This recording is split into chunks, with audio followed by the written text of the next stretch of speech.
Granite is one of the strongest stones on Earth, and it's the darling of decor these days. As an indoor-outdoor building material, it's timeless, elegant, and resistant to acid rain.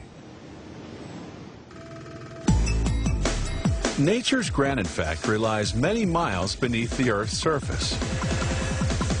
Boiling molten rock called magma builds up pressure from the intense heat and rises through cracks and crevices in the Earth's crust. As it rises, it slowly cools and solidifies into granite. Most granite is buried under sedimentary rock, which makes up most of the Earth's surface. The challenge is to extract as much granite from the quarry as possible, while losing as little as possible to damage from the extraction process. They start by outlining a section of rock wall up to 99 feet long by 23 feet wide. They use a gas flame to burn long, narrow channels to free up the sides. Then they drill holes 23 feet deep along the back and bottom.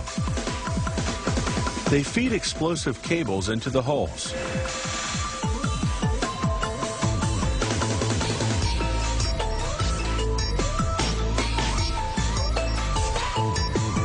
Then they set it off. The explosion detaches the section.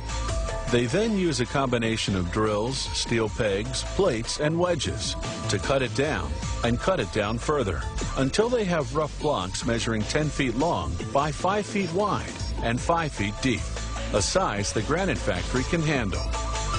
The blocks may be small, but each one weighs more than 45,000 pounds. At the factory, the first cut is called slabbing. They use this type of saw to cut slabs more than 2 inches thick. The blade's metal segments contain synthetic diamond particles, which create the friction needed to make the cut. Water keeps the saw from overheating. It's a slow process. The saw cuts less than 22 square feet of granite per hour.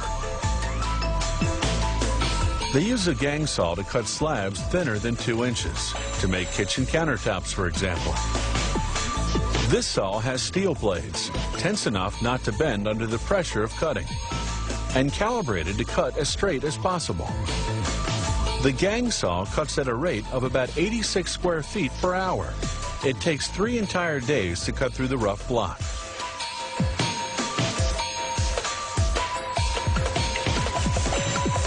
Once a slab is cut, it goes for polishing. This is what will bring out the beauty of the stone.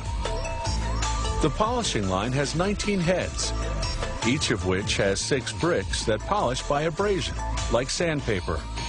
The brick grains get progressively finer as you go down the line. The polishing line processes about 10 square feet of granite per minute.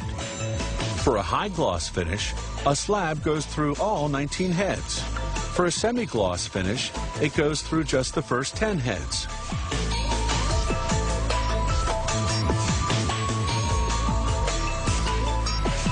For a rough finish, slabs skip the polishing line altogether and instead go through a process called flaming. With a stream of water to keep the slab from cracking under the heat, they run a propane flame at 2,000 degrees Fahrenheit across the surface.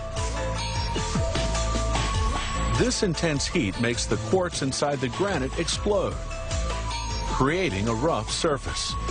They often use this technique for non-slip flooring. After the finish, the last step is to cut the slabs to specifications.